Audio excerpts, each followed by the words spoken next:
जी हां दोस्तों, लोकसभा की 543 में से 542 सीटों पर काउंटिंग जारी है। रुझानों में भाजपा बहुमत से दूर है, उसे 32 से ज़्यादा सीटों का नुकसान दिख रहा है। 2019 में पार्टी को 303 सीटें मिली थी। हालांकि एनडीए की सरकार बनती दिख रही है। रुझानों में एनडीए 296 और इंडिया 229 सीटों पर आगे है।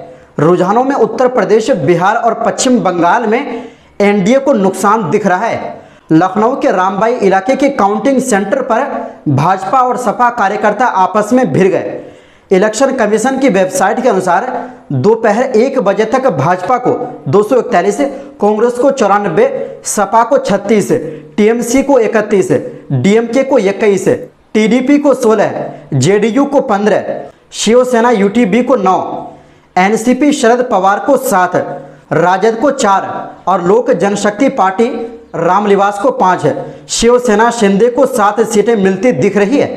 काउंटिंग सुबह 8 बजे शुरू हुई।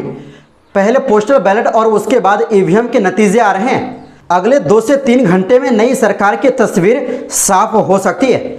चुनाव आयोग ने 16 मार्च को लोकसभा चुनाव कार्यक्रम का ऐलान किया था। कुल 7 फेज में 19 अप्रैल से 1 जून तक वोटिंग हुई।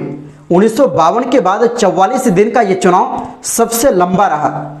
1952 में यह 4 महीने चला था। इन 2 मौकों के अलावा चुनाव की प्रोसेस अमूमन 30 से 40 दिन में पूरी हो जाती थी। उधर इसी से मुलाकात के बाद कांग्रेस के नेता अभिषेक मनु सिंघवी ने बताया, हमें राज्य इकाइयों और उम्मीदवारों से रिपोर्ट मिली कि दोपहर 2:30 के बाद इसी की वेबसाइट पर अपडेशन में देरी हो रही है। हम कोई आरोप नहीं लगा रहे हैं, हमने सिर्फ अपडेट उपलब्ध कराने को कहा है। चुनाव आयोग ने हमारी बात सुनी है और कहा है कि वह अपडेट में किसी भी तरह की देरी नहीं होने देंगे। उधर दूसरी ओर लोकसभा चुनाव के रुझान के बीच कांग्रेस ने बीजेपी के सहयोगियों को लुभाना शुरू कर दिया है। सूत्रों के मुताबिक कांग्रेस नेतृत्व नीतीश कुमार की पार्टी जेडीयू के संपर्क में है। सूत्रों के मुताबिक कांग्रेस के सीनियर लीडर्स सीधे संपर्क में है।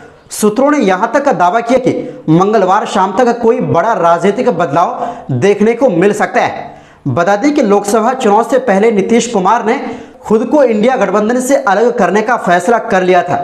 यही नहीं, बिहार में नीतीश कुमार ने बीजेपी के साथ मिलकर सरकार बनाई और महागठबंधन की सरकार गिर गई।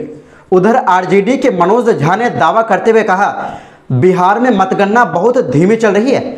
नीतीश कुमार जी तानाशाही के खिलाफ लड़ाई लड़ी है। उम्मीद है कि फांसीवादी ताकत के खिलाफ हो जाएंगे।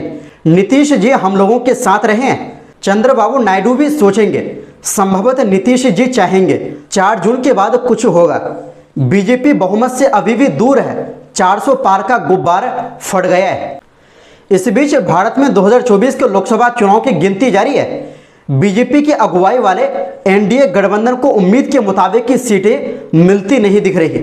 दुनिया के सबसे बड़े लोकतंत्र के नतीजों को न सिर्फ देश के लोग बल्कि पूरी दुनिया टक्की लगाकर देख रही है। अमेरिका के न्यूयॉर्क टाइम्स से लेकर ब्रिटेन का बीबीसी लाइव कवरेज कर रहा है। शुरुआती नतीजों को वर्ल्ड मीडिया अपने नजरिए से परख रहा है। न्यूयॉर्क टाइम्स ने नतीजों को प्रधानमंत्री मोदी के 10 साल के कार्यकाल पर रेफरेंडम बताया है। टाइम्स के मुताबिक काफी हद तक नरेंद्र मोदी को तीसरा टर्म मिलेगा। भारत में नए बने विपक्षी गठबंधन ने मोदी की बंटवारे की राजनीति के खिलाफ वोट मांगा था। विपक्ष ने लोगों के मन में यह डर भरा था कि अगर बीजेपी सत्ता में आई तो संविधान बदल देगी। रॉयटर्स ने लिखा है कि शुरुआती रुझानों में पीएम मोदी की पार्टी और उनका गठबंधन आगे दिखाई दे रहे हैं। उम्मीद के उलट नतीजों की वजह से बाजार परेशान होकर लगातार गिरता जा रहा है। वहीं अमेरिका का वॉल स्ट्रीट जर्नल भारत के नरेंद्र मोदी बहुमत हासिल करने के लिए जूझ रहे हैं। शुरुआती रुझानों में उन्हें उम्मीद के मुताबिक नतीजे नहीं मिल रहे। वॉल स्ट्रीट जर्नल ने लिखा कि मोदी और उनकी हिंदू राष्ट्रवादी पार्टी को विपक्ष ने कड़ा झटका दिया है। इस बीच दोस्तों, भारत में लोकसभा चुनाव 2024 के लिए वोटों की गिनती जारी है। 4:30 तक आए रुझानों में बीजेपी नेतृत्व वाला एनडीए 296 सीटों पर आगे चल रहा है। दूसरी तरफ कांग्रेस नेतृत्व वाले इंडिया गठबंधन को 229 सीटें मिलती दिख रही है। भारत के लोकसभा में बहुमत के लिए 272 सीटों का जीतना जरूरी है, जिससे एनडीए काफी आगे है, लेकिन अपने दम पर सरकार बनाने में वो काबिल नहीं है। यानी उनको अन्य पार्टियों की मदद से ही सरकार बनाना पड़ेगा, अब तक जो रुझानों में आ रहा है। लेकिन इसी बीच अमेरिकी पूर्व राष्ट्रपति का एक पुराना ट्वीट तेजी से वायरल हो रहा है। दोस्तों, साल 2020 के एक ट्वीट में ट्रंप ने लिखा था, स्टॉप द काउंट, यानी मतगणना रोक दो। एक्स प्लेटफॉर्म पर अब कई यूजर ट्रंप के इसी ट्वीट को शेयर कर रहे हैं।